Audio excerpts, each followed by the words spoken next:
As the Jan Shatabdi Express rattled toward New Delhi, Rahul looked down at the old, tattered book in his hands.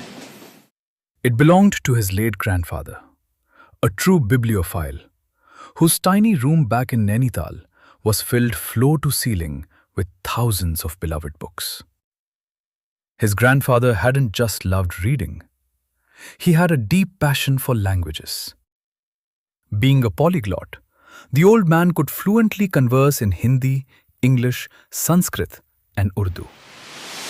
In his youth, he had even spent years assisting a famous lexicographer, spending day and night helping him compile and write the very first comprehensive Sanskrit to English dictionary. Dadaji was incredibly fastidious about his book collection. If anyone folded a page corner or left the tiniest smudge on a cover, he would get genuinely upset. He demanded that every single page be kept in perfect, spotless condition. However, in his final months, illness had changed him drastically. The man who was once so gregarious, always surrounded by neighbors, laughing and chatting endlessly at the local tea stall, slowly turned into a recluse, locking himself inside his bedroom, avoiding the outside world and refusing to meet anyone. Yet, through all the agonizing pain of his illness, he remained completely stoic.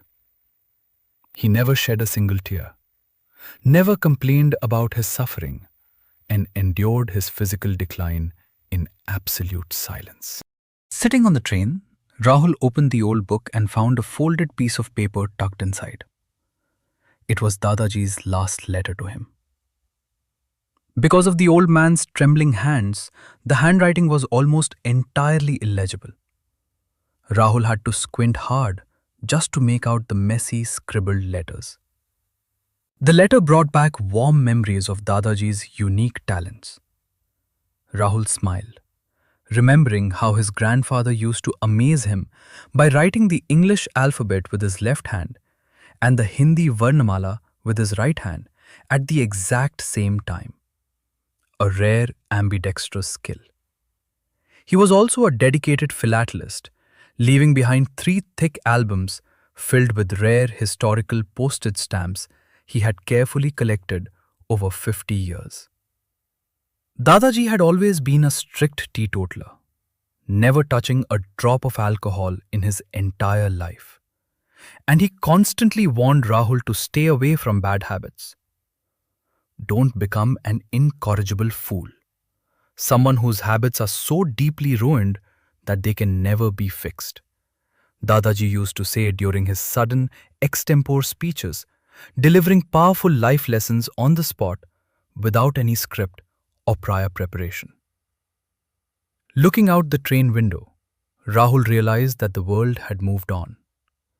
The heavy encyclopedias his grandfather cherished were now obsolete, completely outdated and replaced by smartphones and the internet.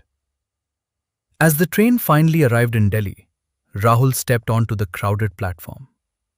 He watched a few wealthy students being greeted by a uniformed chauffeur who respectfully opened their luxury car doors and drove them away. Rahul had no such driver. He had to walk to his exam center, carrying the weight of his own dreams. Before stepping out into the city rush, he touched his grandfather's letter to his forehead. He recalled the epitaph carved onto Dadaji's gravestone. A man of words, resting in peace, and promised himself he would clear his exam and make the old man proud today.